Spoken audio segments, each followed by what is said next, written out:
Hola, ¿qué tal? Bienvenidos a la Coordinadora Republicana. Mi nombre es José Mario Salde. Muchas gracias por seguirnos. El día de hoy tengo la grata presencia virtual del doctor Bruno Crespo. Él es especialista en gestión pública, gestión municipal, ha ocupado diversos cargos, tanto de representación política como cargos técnicos. Bruno, espero que te encuentres bien. José Mario, ¿cómo estás? Gusto saludarte. Con la gracia de Dios, bien. Espero también te encuentres bien. Estamos a la orden para poder conversar sobre el tema municipal que El está ahora tema pues, en boga. El tema del momento todavía, ¿no? Así es. Los resultados electorales están siendo materia de análisis, eh, pero yo quería hablar el día de hoy ya no sobre el análisis político, sino sobre tal vez aspectos más técnicos que tienen que ver con la gestión municipal y que se presentan como retos, ¿no? Retos, desafíos. Eh, Tenemos muchas municipalidades y también gobiernos regionales que se han vuelto elefantes blancos, eh, que tienen presupuesto y que no ejecutan. Eh, Tenemos también municipalidades que reciben mucho dinero, pero que no tienen capacidad para la formulación de proyectos. Cada municipalidad es un mundo, ¿no? Eh, Como decía Héctor Lavoe, cada cabeza es un mundo, cada municipalidad es un mundo. Eh, Me gustaría que pudieras hacer de repente un análisis muy digamos, amplio primero sobre la situación en la que se encuentran las municipalidades. Tengo entendido que también ha habido una disminución en la recaudación, ¿no? Por canon. Entiendo que, digamos, los montos altísimos que antes tenían las municipalidades ya no son los mismos. Eh, y también creo, me parece, y tú seguramente me podrás confirmar, eh, hay una variable que que se debe tomar en cuenta cuando se analiza en este contexto el tema municipal y es el tema político. Seguramente aquellas municipalidades o aquellos gobiernos regionales que estén alineados con el gobierno tendrán ahí incentivos, créditos suplementarios y a las otras la ley, como diría un político, ¿no? Un político mexicano, ¿no? Para mis amigos todo, para mis enemigos la ley. Eh, ¿Esto es así? ¿Cuál es tu visión, Bruno, con respecto a esta situación desde una visión técnica, concretamente? Mira, José Mario, tu pregunta es muy interesante y es muy amplia y trataré de ser lo más claro y lo más preciso para poder responderla.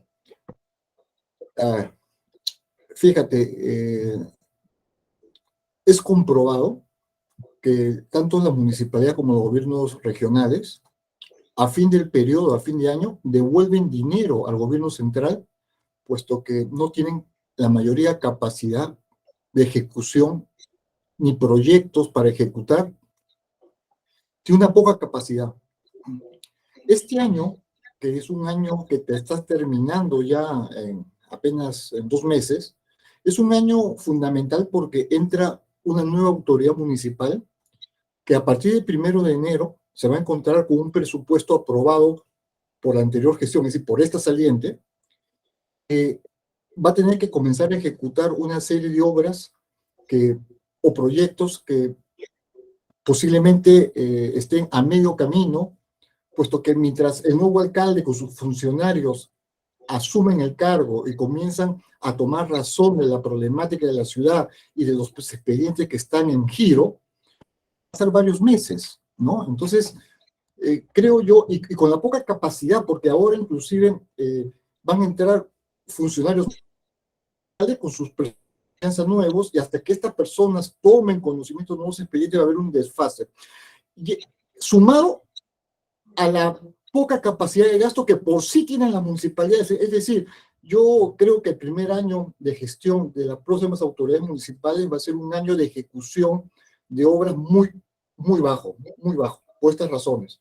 Sin embargo, la problemática en general es que por ahí se ha enfocado esta campaña política en un solo tema, en el tema de la seguridad. Todos los alcaldes parece que hubieran postulado para ser comisarios o sheriff, mas no alcaldes de la ciudad. La seguridad, sin duda, es uno de los principales problemas, pero el alcalde no es el llamado directamente a resolver el problema de seguridad ciudadana. El problema de la seguridad es un problema de Estado y es un problema que le compete al ministro del Interior y a la Policía Nacional. El alcalde es el gran articulador, el gran coordinador, el que verifica los planes de seguridad de su distrito, pero el alcalde no tiene la capacidad para poder solucionar el problema de seguridad. Sin embargo, esta campaña ha sido enfocada principalmente en el tema de seguridad.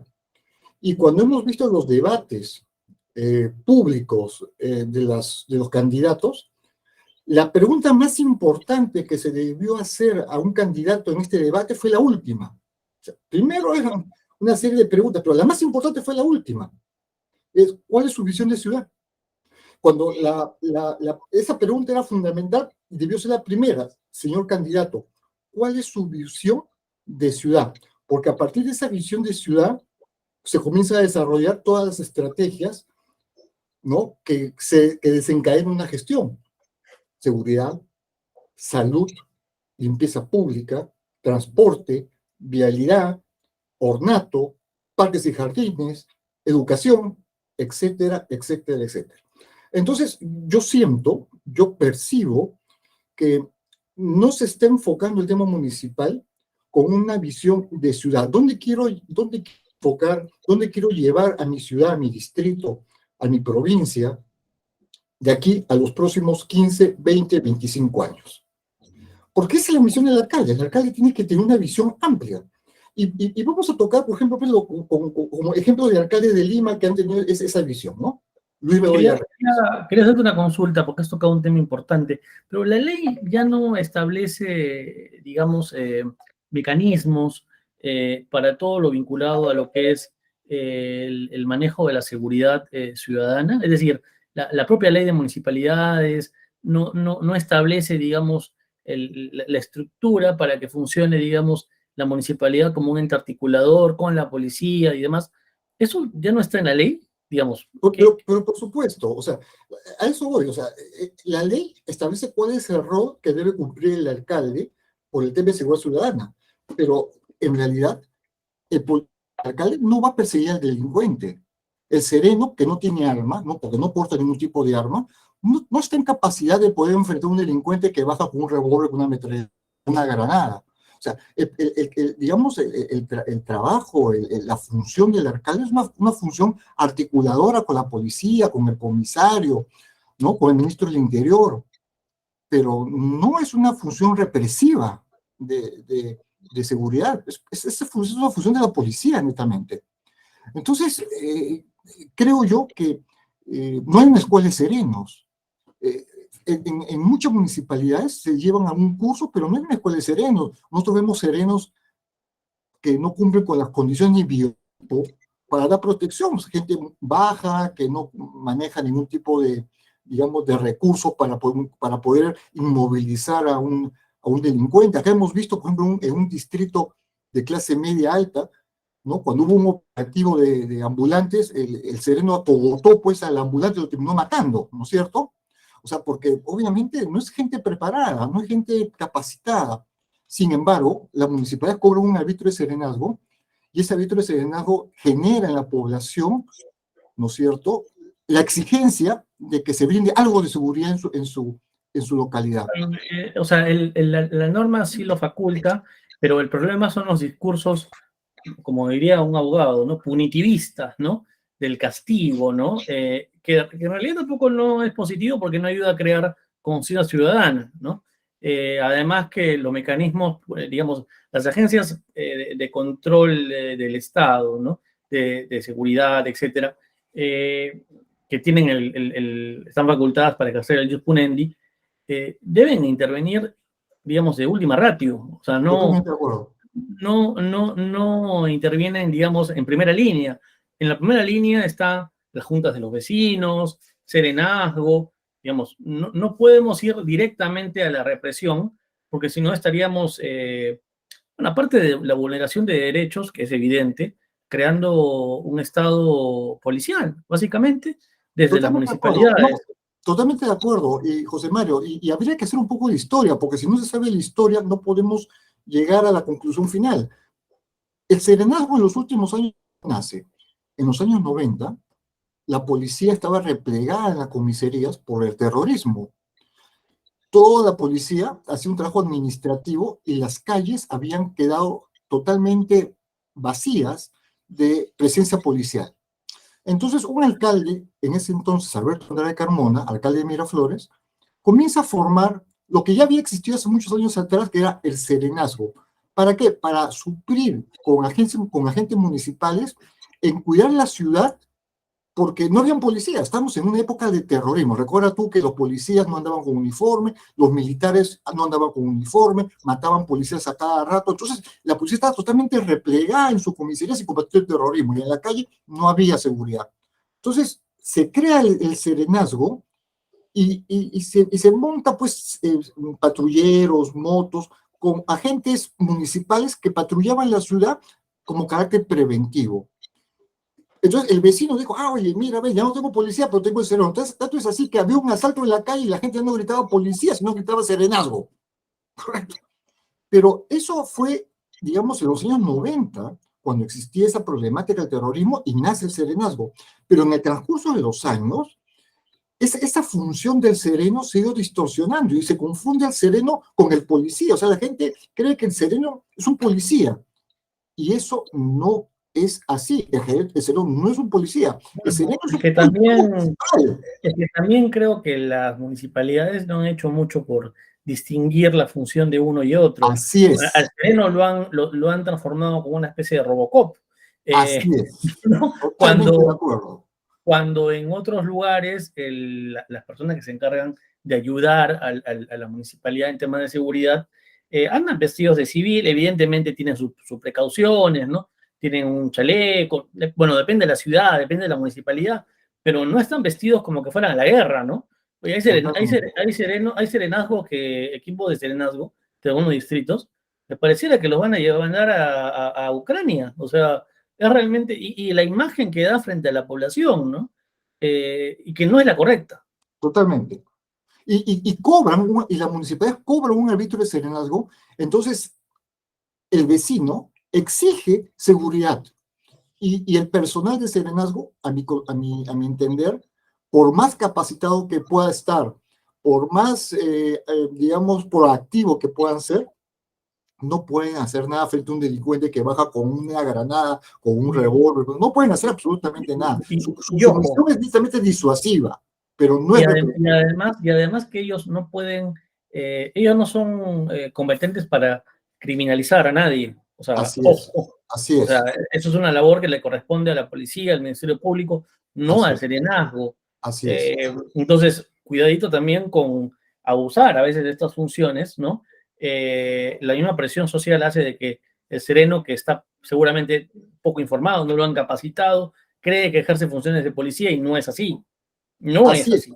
así es. Y tanto es así que la misma norma establece lo que es el patrullaje integrado, es decir, en cada patrulla de serenazgo debe estar un sereno con un policía nacional. El problema está en que a ese policía nacional la municipalidad tiene que pagarle porque es su día franco que le incorpora al carro de serenazgo. Entonces, de alguna forma el vecino está pagando un impuesto que es el impuesto, digamos, que todos pagamos, y a su vez estamos pagando un arbitrio, que es otro impuesto, para el tema de seguridad. Es decir, el Estado le paga al propio Estado para que no dé seguridad a través de un policía. O sea, el tema es un tema estructural muy complejo y creo yo que los alcaldes no van a poder resolverlo. Yo creo que esto es una decisión de Estado. O sea, el tema de seguridad ciudadana es una decisión de Estado. Para salir del tema de seguridad y no entramparnos en una cuestión que ameritaría todo un programa, Así es. eh, una de las cosas que yo he estado considerando y te comparto la opinión, ¿cuándo se dio la ley de municipalidades? ¿Tú te acuerdas la fecha? No la tengo la fecha exacta, pero será unos 15 años atrás más o menos. Bien, ¿tú no consideras que la nueva realidad, porque el Perú ha cambiado en los últimos 10 años, hace que de repente se deba modificar la ley de municipalidades con respecto a determinados temas que sí debe ejercer y se debe determinar con precisión, digamos, el ámbito. Por ejemplo, el tema de seguridad, ¿no? O sea, mayor precisión. El tema de la municipalidad, y vamos a pasar ahí al otro tema, como promotora del desarrollo, ¿no? Entonces, la urgencia, por ejemplo, de que la municipalidad tenga sus planes de desarrollo económico local, ¿no? Que las municipalidades contribuyan a través de un censo económico a determinar cuáles son las vocaciones económicas del distrito, es decir, a qué se dedica la mayoría de la población, son pequeños empresarios, hay industria, es una municipalidad que tiene también agricultura, y a partir de ello promover proyectos de inversión y también iniciativas, digamos, con emprendedores. O sea, pienso nuevamente, la ley general de municipalidades está en este momento, digamos, es acorde con la nueva realidad de este nuevo Perú, que es un Perú que ha cambiado, o sea, ha reconfigurado su ordenamiento, ¿no? Las relaciones entre los vecinos, el crecimiento económico, bueno, que ahora está lamentablemente puesto en cuestión por la mala gestión del presidente Castillo, pero no habría que ayornar esa ley. El tema, por ejemplo, que tú creo que ibas a mencionar, el tema de los proyectos de inversión, ¿no? Tú mencionabas que devuelven plata. No habría que darle una mayor, un mayor empoderamiento a las oficinas encargadas de la formulación de proyectos, y eso debería estar establecido en la ley de municipalidades. Sí, mira, la ley de municipalidades, a mi entender, es una ley muy buena, pero como toda ley, es materia de ser mejorada, porque justamente vivimos en un mundo lo que cada día se va encontrando cosas nuevas y requiere en algunos aspectos ser mejorada. Lo que sucede, José Mario, es que muchas autoridades parece que no conocen la ley, ¿no? Y al no conocer la ley, eh, no, la, no la aplican debidamente. Por ejemplo, el candidato a Lima, ¿no? El señor López de Aliaga, a quien yo respeto mucho y lo considero un hombre, digamos, con todas las cualidades, asume el cargo y dice, yo no voy a conversar con el gobierno central ni con sus autoridades. Pero el título preliminar de la Ley Orgánica de Municipalidades, si no me equivoco, el capítulo 7, el título preliminar, habla de que es una obligación que en los tres niveles de gobierno exista coordinación y cooperación. Un alcalde no puede decir, yo no voy a hablar con el Ejecutivo. Creo que ahí el señor López Aliaga Exige que sí sea. confunde su rol de opositor político con el rol que la ley lo embiste ahora como alcalde electo, ¿no? Y efectivamente pareciera que no ha leído la ley, ¿no? O sea, la ley le obliga a mantener una relación de cooperación y colaboración. Claro, porque o sea, un alcalde no puede decir, un alcalde es un gestor, ¿correcto? O sea, el alcalde es un gestor y para tú poder gestionar, tú tienes que hablar con todo lo que tienes que hablar. Aparte que el Estado es unitario, el Estado es único.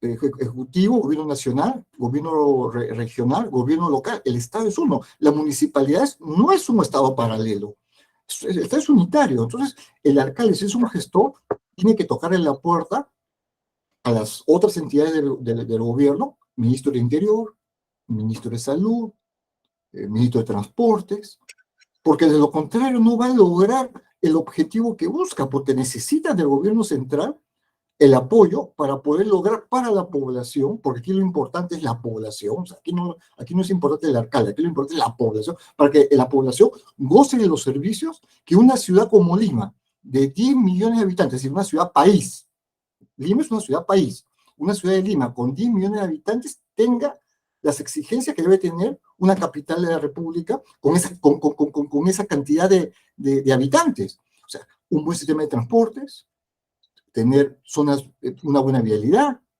que llegue el agua a los lugares más pobres, que exista saneamiento, ¿no? Coordinar el agua y desagüe para los procesamientos humanos, y todo eso se logra conversando, no peleando. Entonces, creo yo que el señor López de Aliaga, que es un hombre inteligente, es un empresario, una vez sentado en el sillón municipal, se va a dar cuenta que su rol como alcalde, porque así lo exige la ley, es tener que establecer vínculos con los otros niveles de gobierno para poder lograr el objetivo que él busca para su población, que es mejorar la calidad de vida de los capitalinos. Es decir, y fíjate, si el señor López de Aliaga quiere solicitar un endeudamiento externo, tiene que pasar de todas maneras por el MEF, porque la ley de endeudamiento exige un visto bueno del Ministerio de La, Economía. el Si va a estar aval, peleado, no se lo va a dar, pues. la garantía del Estado, sí, pues, es Sí así. es, o sea, si va a estar peleado, no se lo van a dar. Ya hemos tenido el problema, recuerda tú el problema que existió con Belmo, ¿no es cierto? Y en Fujimori, tanto es así que salió la famosa ley, el decreto legislativo 776, que le quita una serie de facultades a las municipalidades. Luego, el problema que tuvo Andrade con el gobierno. O sea, ningún alcalde puede estar enfrentado al gobierno porque al final quien paga los platos rotos es la población, porque se pagan las obras, se pagan los proyectos, se pagan las inversiones, y la Municipalidad de Lima no es una Municipalidad de Lima que tenga un presupuesto suficiente para decir yo no dependo de nadie y con mi dinero yo puedo hacer todo. Es un presupuesto ínfimo, ínfimo, para poder administrar una ciudad de 10 millones de habitantes, ¿no? Ibas a mencionar, y disculpa, te corté, lo relacionado a lo que son los proyectos de inversión. Mencionabas justamente que el dinero no se gasta y se tiene que devolver. Y nuevamente, yo te decía, bueno, esto habría que, ameritaría un cambio en la ley de municipalidades, porque yo creo que sí hay cosas que no aparecen en la ley de municipalidades y que ahora tienen vigencia. Por ejemplo, a raíz del COVID, se ha iniciado un proceso de virtualización de los servicios públicos. Entonces, no hay nada vinculado a eso explícitamente en la ley. Tampoco no hay nada vinculado a gobierno abierto, tema de transparencia, pero, o sea, con esos términos que son los que se utilizan en la gestión pública, digamos, a nivel mundial, ¿no? No hay nada vinculado a e-government. Es como que todavía no llegó la tecnología, la innovación tecnológica a las municipalidades, ¿no? Puede ser, como tú dices, muy buena de repente en el sentido de que te organiza la municipalidad, pero a la municipalidad también hay que dotarla de tecnología y la tecnología está a la mano. Claro, Entonces, por ejemplo, aplicaciones para que se sepa en tal proyecto de, por ejemplo, de inversión, un puente, ¿no? Una aplicación para que se sepa quién está a cargo de la obra, qué empresa, cuánto dura, cuánto está costando. Eso puede ponerse a disposición de los vecinos. Evidentemente, no sé si los alcaldes están interesados en dar esa información, pero eso se puede poner a disposición de los vecinos para que sepan a dónde se va la plata, ¿no? Y eso sí, también como autoridad te legitima, ¿no? sí. Para contestar tu pregunta, la ley orgánica municipal es aprobada en el 2003, ¿correcto? Sí, sí. Lo que sucede es que todas esas normas que tú refieres no están exactamente en la ley orgánica de municipalidades, sino están en una serie de dispositivos, de decretos supremos para todo el Estado, o sea, para todo el aparato estatal, en la cual también se incluyen a las municipalidades. Por supuesto que la ley orgánica es materia de ser mejorada, pero creo que el lineamiento básico de que las municipalidades son autónomas, tienen autonomía administrativa, que digamos que es la entidad más cerca al vecino, o sea, el alcalde es la entidad pública, es el funcionario público más cercano al vecino. Creo que, digamos, las facultades que tiene el consejo, el alcalde, creo que son importantísimas y creo que por ahí no está la modificación. La modificación está con los nuevos avances de la tecnología que han surgido y que se pueden incorporar, claro, está en la norma, pero al respecto hay otras normas, que son otros decretos supremos para todo el Estado, donde se incluyen las municipalidades, de gobiernos abiertos, de transparencia, ¿no es cierto?, de reglas claras de rendición de cuentas, ¿no?, que lo toma todo el Estado, no solamente las municipalidades, ¿no?, los gobiernos regionales, los gobiernos locales y el propio ejecutivo. Entonces, sí, tal vez no todo puede estar en una ley, ¿correcto? Hay cosas sueltas, pero sí se puede mejorar. Lo que sí creo es que los alcaldes que ingresan digamos, a partir del 1 de enero, deben tener muy claro, digamos, cuáles son sus facultades, qué es lo que pueden hacer y qué es lo que no pueden hacer. Porque a partir de conocer la ley es donde ellos van a poder explicarle al vecino exactamente cuáles son sus facultades y cuáles son, digamos, las cosas que realmente van a poder hacer. Porque prometer es fácil. poner todo en el papel aguanta todo, pero en la práctica ejecutar las promesas, y muchas de ellas a veces promesas que no se pueden cumplir porque se requieren, no son facultades, no son cosas que el alcalde puede hacer.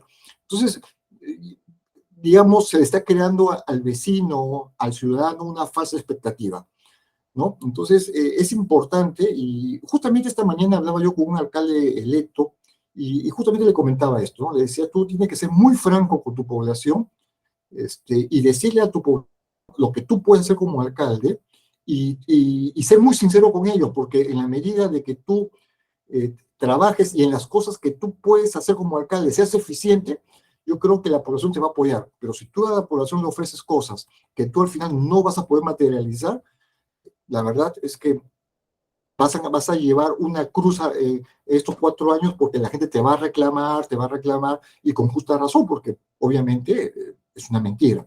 Entonces tú tienes que ser muy claro con tus promesas, muy claro con lo que puedes hacer, y trabajar muy de cerca con el vecino.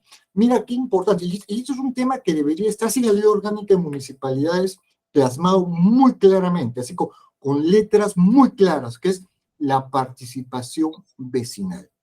Creo que cuando existe la participación vecinal en un gobierno local, evitamos muchos actos de corrupción del alcalde, evitamos que el alcalde... Perdón, existen los mecanismos. Sí, Está presupuesto participativo, así digamos, es. hay un rol también de fiscalización que pueden hacer los vecinos. O sea, todo eso está. Pero Eh, tiene que eh, activarse por parte Ahí del viene vecino. el detalle, y eso tiene que ver Exactamente. con formarse no sé si es correcto decirlo, pero en valores ciudadanos, ¿no? O sea, Totalmente de acuerdo. saber que al menos si, o sea, yo de alguna manera contribuyo con la municipalidad, por ejemplo, pagando impuestos, digamos, ¿no? Entonces, al menos saber a dónde va mi plata, ¿no? O sea, ¿por qué la cancha que está al frente de mi casa está abandonada? Y si hay gente que va y quiere jugar al fútbol y los arcos están rotos, ¿por qué en lugar de convertir eso en un lugar de esparcimiento se está abandonando y más bien se convierte en un lugar donde van los delincuentes en la noche a reunirse? O sea, los vecinos también tienen que tomar conciencia de que no viven en una isla, ¿no? No somos entidades solipsistas, ¿no? Vivimos en comunidad, ¿no? Yo Participar, quería, sí, participar de la gestión, porque eso también evita temas de corrupción. Cuando el alcalde siente que el vecino está detrás de él, está vigilando su labor, está pidiéndole que se rinda cuentas, se cuida el alcalde. Cuando el alcalde ve que nadie lo vigila, que puede hacer lo que quiere, que los vecinos no participan, bueno, pues hace lo que quiere la municipalidad. Entonces, creo que la participación vecinal y el tema de las juntas vecinales es importantísimo en una gestión, y el alcalde debe ser un gran promotor de eso. Si un alcalde que es un alcalde eficiente, debe trabajar de la mano con sus juntas vecinales. Es fundamental. Bruno, el tiempo es corto, te agradezco muchísimo por habernos brindado estos minutos, y quería dejar la cereza del pastel al final, pero te voy a pedir una respuesta breve. Yo, en este rol que tengo humilde de, digamos, generar discusión sobre algunos temas, he tratado de abstenerme, de no meterme mucho en lo que viene a ser la discusión sobre el rol de los gobiernos regionales en esta elección. Porque yo tengo ya una opinión formada. Yo creo que el proceso de descentralización ha fracasado. Yo creo que tenemos un montón de gobiernos regionales que se han vuelto elefantes blancos, agencias de empleo para los movimientos regionales que ganan las elecciones, hay corrupción a todo nivel con respecto a los proyectos de inversión, a las contrataciones. Es un botín los gobiernos regionales. Y yo creo que, y una cosa más, no sé si pasó esto en los lugares donde tú has podido visitar en el Perú, pero al menos yo en el sur he visto que durante el COVID era como que no importaba la presencia del gobierno regional, era como que no tenía importancia, no tenía un rol. Y la gente igual, o sea, se enfermaba, iba a los hospitales, pero no había una presencia del gobierno regional y todo Totalmente, sigue igual. Y todo totalmente. continúa igual. Entonces, no era que oye, necesitamos, no notamos la ausencia de la región y todo sigue igual. Entonces yo digo, oye, si hemos atravesado una cuestión tan terrible como ha sido la pandemia, con miles de peruanos que han fallecido, con familiares que se han enfermado, que se siguen enfermando todavía, porque es una cuestión que también se tendrá que analizar en su momento, ¿cómo es posible que la gente no haya reclamado al gobierno regional que participe? No, era como que no existe, no está, no, igual no importa, todos seguimos igual. Entonces, ¿qué mayor evidencia de lo que ha pasado para decir no sirven los gobiernos regionales? Hay que replantear el proceso de descentralización. Sí, y creo yo que uno de los grandes problemas, José Mario, y no sé si tú compartirás conmigo esto, es que la reforma del Estado que se ha llevado en los últimos años a cabo, la han hecho personas que no conocen el Estado por dentro. Entonces, han querido reformar el Estado gente que nunca ha trabajado en el Estado o ha trabajado poco tiempo en el Estado o ni no conoce el Estado por dentro. Gente que viene Entonces, de la academia, ¿no? Y la academia a veces está muy alejada son de la informes, realidad. estudios, son informes, estudios, ¿no? Gente que posiblemente en la pizarra hagan muy bien sus esquemas, pero en la práctica el Estado es muy complejo y para reformar el Estado tiene que ser gente que conozca el Estado por dentro, ¿no? Y lo que sucede en una municipalidad y cómo funciona una municipalidad es totalmente distinto como funciona un gobierno regional y lo que funciona un gobierno regional es totalmente distinto como funciona un ministerio. Entonces, quien hace esos cambios tiene que ser gente que conoce, ¿no es cierto?, al Estado por dentro para poder hacer cambios importantes. Con plenamente lo que tú dices, ante una pandemia como la del COVID, los gobiernos regionales y municipales, la verdad es que brillaron por su ausencia. Yo salí en un programa de radio, me acuerdo, pidiendo que se abrieran los comedores populares. Todos nos quedamos en nuestras casas y de alguna forma algunos teníamos por ahí un ahorro, un dinero o algo, pero había gente sumamente pobre que se quedó en su casa sin poder salir, que se moría de hambre. ¿Dónde están A los mí me comedores pasó, populares? a No mí me abrieron, pasó, abrieron tarde. a mí me pasó que, yo, como sabes, yo vivo en una ciudad del sur del Perú y de Lima me llamaban y me decían, oye, se están muriendo en tu ciudad. Entonces, hemos hecho como una especie de colecta y queremos entregarle a una municipalidad. Yo decía, bueno, no, yo no conozco a todos los alcaldes, conozco un par, llamo al alcalde, no me contesta. Llamo al gerente municipal, no me contesta. Llamo al gerente de bienestar social, no me acuerdo cómo se llama el área, asuntos sociales. Y le digo, bueno, hay gente en Lima que quiere dar una donación. Me dijo, sí, señora Salde, pero lamentablemente no hay quien le pueda recibir, porque o la mitad está enferma y la mitad está, digamos, con licencia, una cosa así. O sea, pero es o sea, no está abierta la municipalidad, no, está cerrada. Entonces, Y vivimos en un país donde nos anuncian que en cualquier momento puede haber un sismo de grado 8 o 9 y va a ser una, algo similar, ¿no es tsunami cierto? O sea, también. ¿entiendes? Entonces, obviamente, si las municipalidades y el gobierno regional no están preparados, no están organizados, Dios no quiera, pero sucede una desgracia, no van a estar a la altura de poder solucionar los problemas de la comunidad, ¿no? Definitivamente. Pero sí hay que hacer un replanteamiento, definitivamente, ¿no? Para fortalecer los gobiernos regionales y en el caso de los gobiernos locales, que son los que están más cerca de la comunidad, bueno, que lo único que le puedo decir a los alcaldes que asumen su gestión es que se traten de rodear con gente capacitada, gente idónea, gente que conozca la administración pública, para que puedan iniciar su gestión el próximo año rápidamente y puedan de alguna forma hacer obras en beneficio de su comunidad. Para terminar, y como yo no me voy a presentar a nada, así que puedo dar recomendaciones impopulares, yo cerraría los gobiernos regionales. En serio, no sé cuál sería el mecanismo constitucional adecuado, y todo ese dinero que reciben crearía un fondo soberano. No sé, Un claro. fondo soberano que nos permitiría salir de problemas como el que tú mencionas, ¿no? Si hay un terremoto, si hay algo, bueno, tienes una cantidad de dinero que se ha diversificado en este fondo soberano, o si Dios bendice al Perú y no ocurre en estos desastres, tienes una cantidad de dinero ingente para hacer lo que quería hacer el señor López Zelaya en la campaña electoral, un tren que vaya desde Tumbes, si no me equivoco, hasta Tacna, ¿no? Entonces, para esos proyectos estratégicos, ¿no? Para trasvasar agua, por ejemplo, de la selva a las ciudades de la costa y de la sierra, porque estamos en el cambio climático, pero es uno de los países que se ve más afectado por el cambio climático. Van a haber sequía, va a haber escasez de agua. necesitamos tener proyectos grandes. Y la única forma, creo yo, es, en mi opinión,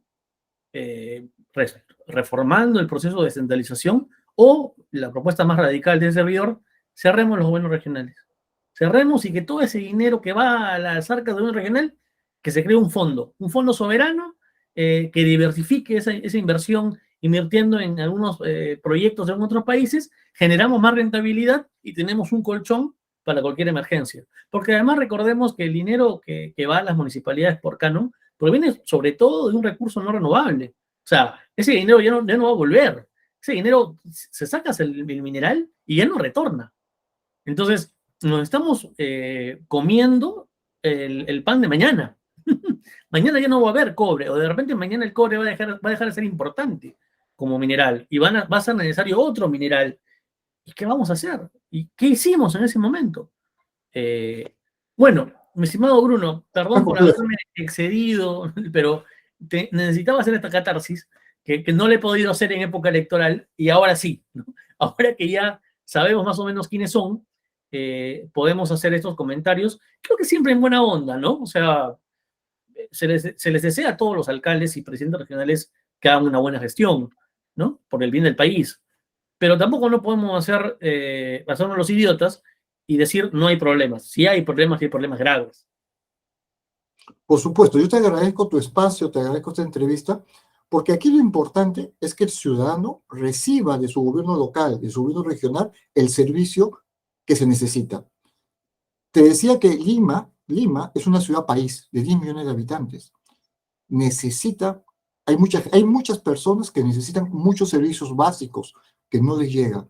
Entonces, Dios quiera que Dios ilumine a nuestro futuro, a nuestro próximo alcalde de Lima, para que pueda plantear al gobierno central proyectos viables y que Dios también ilumine al gobierno central para que le brinde el apoyo para que se puedan lograr esos proyectos, porque al final lo que buscamos nosotros es que el ciudadano, el capitalino, viva mejor. Y así como hablamos de Lima, de las demás provincias del país, ¿no? No olvidemos que las provincias también son peruanas. Por eso digo, así como Lima, las demás provincias del país. Todos, ¿no? Estimado Bruno, estaremos seguramente nuevamente conversando sobre los primeros meses de estas nuevas gestiones. Seguramente, como tú mencionabas, hay un proceso de aprendizaje, ¿no?